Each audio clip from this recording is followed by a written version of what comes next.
It's at 93 Boxing. I'm back with a quick video.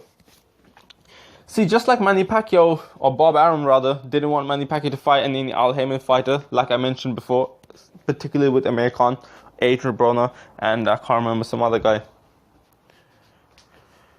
Bob Arum doesn't want Terence Crawford to fight an Al Haymon fighter either. Because obviously when you fight an Al Haymon fighter, you can't make money off those Al Haymon fighters. You can only make money off your top ranked fighters. Really, I mean, to be honest. Or at least that's what I think. And if your fighter loses, that means, you know, it's one thing when two top-ranked fighters fight and one of your fighter loses, because the other fighter gains a high reputation, right? One fighter loses reputation, the other fighter gains. But when you got an Al Haymon fighter, and if the Al Haymon fighter wins, he gets a reputation who you can't make money off anyway. And chances are he might not even fight your fighters, your top-ranked fighters in the future, or at least not that many of them.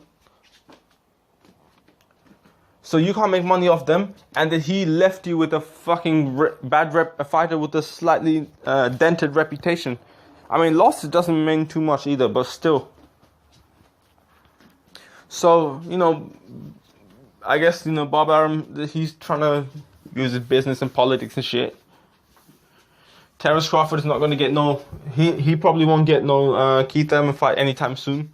And it's a risky fight for Keith Thurman anyway. Like, you know, you just imagine, Terence Crawford is a very skilled fighter, right?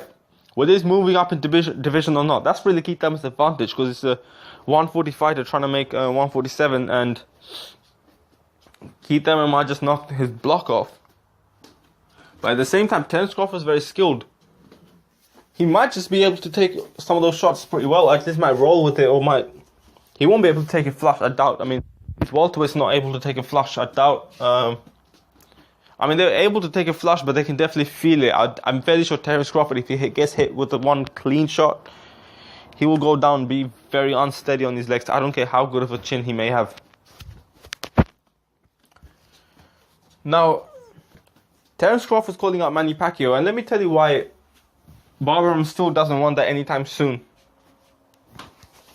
Well, obviously, I mean, now he can't have it anytime soon because Manny Pacquiao's fighting Jeff Horn. Manny Pacquiao put it up in the poll with Amir Khan, Adrian Broner. He also put up Terence Crawford. Terence Crawford is also top-ranked fighter along with Manny Pacquiao. But here's the thing: if Manny Pacquiao fought Terence Crawford, and let's say he lost, then guess what? Manny Pacquiao's last fight, which is probably the fight after the Jeff Horn fight, won't be big. It doesn't matter if Manny Pacquiao loses in his last fight, right? Because Bob Arum, who cares? He's still going to make money off him. If you lose to your fight, but then you have a fight afterwards, that's the fight is going to get affected, the next fight. But Manny Pacquiao's last fight means it won't have a fight after that, unless Bob Arum has any other plans. Now, do you think the fight will get made? You know, keep in mind that Terence Crawford is not a big name. I mean, he's a name to boxing, and boxing fans appreciate him. He's a great fighter. I've praised him, but he's not a huge name at all. He can sell a bit, but it's not crazy. It's not big. So, man, and now they're talking about, I mean, the WBC is talking about trying to make the Terence Crawford Keith Thurman fight, but man, that's not happening, man. I don't think that's happening. Do you think it's happening? Let me know. Let me know in the comment if you think it's happening. Let me know in the comment if you think it's happening anytime in 2017. I don't think it's happening. I mean, Keith Thurman, right? Just think about it. He has 2 titles. A lot of people consider him the best in the division. Some people consider Errol Spence or Kell Brook, since Floyd Mayweather retired. But at the end of the day, Errol Spence hasn't got a title, and Kell Brook only has 1 title, and Kell Brook hasn't really beaten anyone apart from Sean Porter. Keith Thurman has beaten, if you look at his names, he's racking up a pretty good resume now.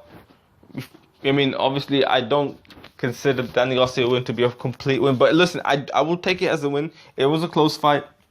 A lot of people are going to say, oh shit, what the fuck are you talking about, not a win? I'm not going to go into it in this video. He fought Sean Porter, he beat him. He fought Robert Guerrero, he beat him. He fought I mean, Luis Collazo is a decent fighter in my opinion. You know, you're not gonna have all top fighters as long as you have some decent fighters in there. Like, you know, he fought Luis Collazo is a decent fighter. Soto Karass is not a bad fighter either. He's a journeyman, but he's a decent, like, okay fighter. You know, Julio Diaz is a decent fighter. He gave Sean Porter loads of problems. I feel like he beat Sean Porter in the first fight. He gave Sean Porter a competitive fight for a rematch. He dropped Amir Khan and he gave him a competitive fight. So Julio Diaz is decent, right?